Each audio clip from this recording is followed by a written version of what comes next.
We've all been there. That moment when the heat rises inside your chest, when every muscle in your body tightens and your mind races with words you wish you could say. You can almost feel them climbing up your throat, begging to be released.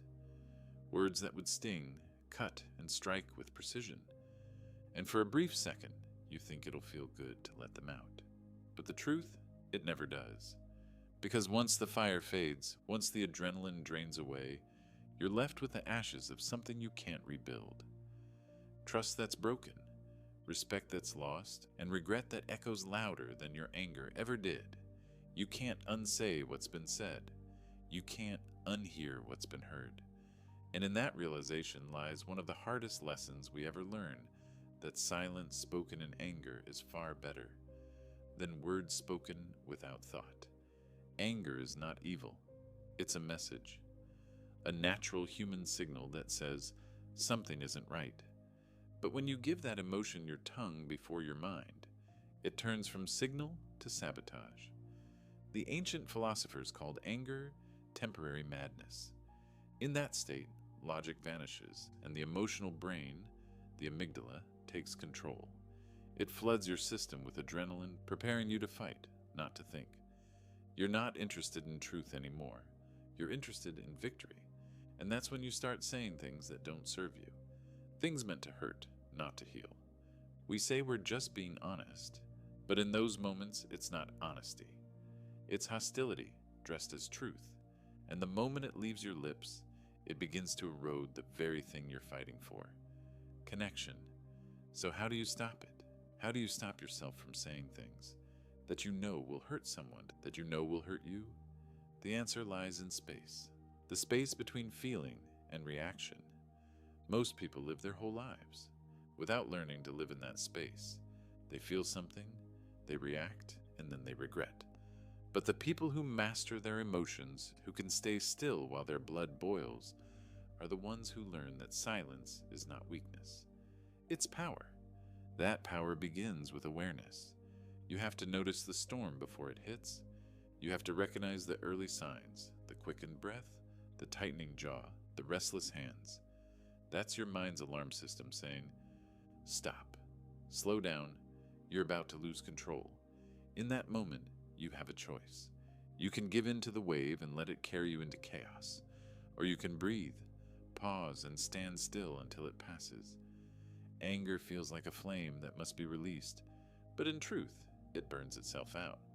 If you don't feed it oxygen. So when you feel it rising, do nothing. Say nothing. Take a breath. A real one. Inhale through your nose, slowly. Hold it. Exhale through your mouth. Count 3 seconds. That small act of patience reawakens your rational brain, the part that weighs consequences, the part that remembers love, the part that wants peace.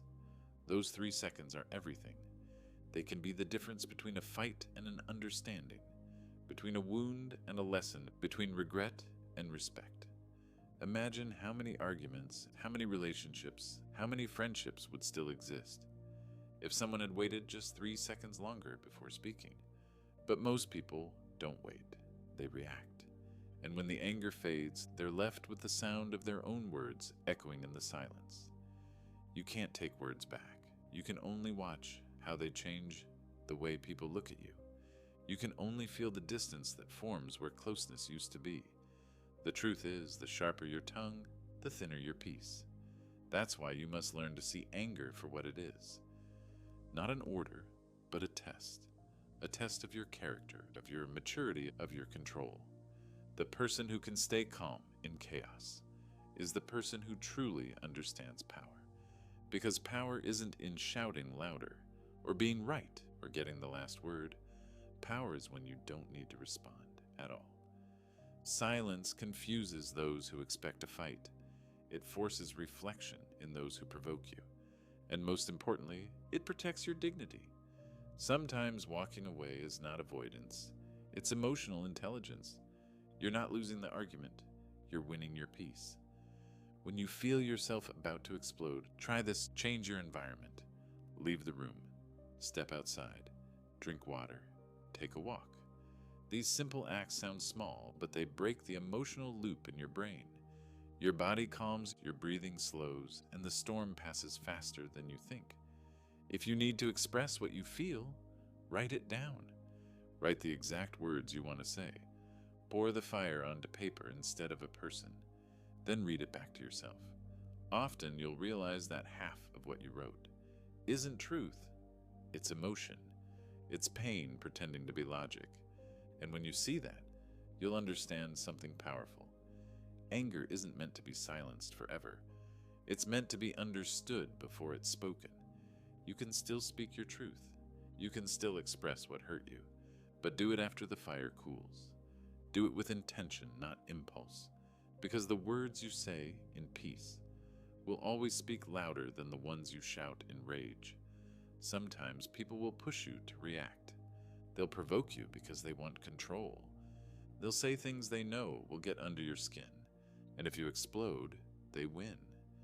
But when you stay calm, when you respond with composure, you take away their power.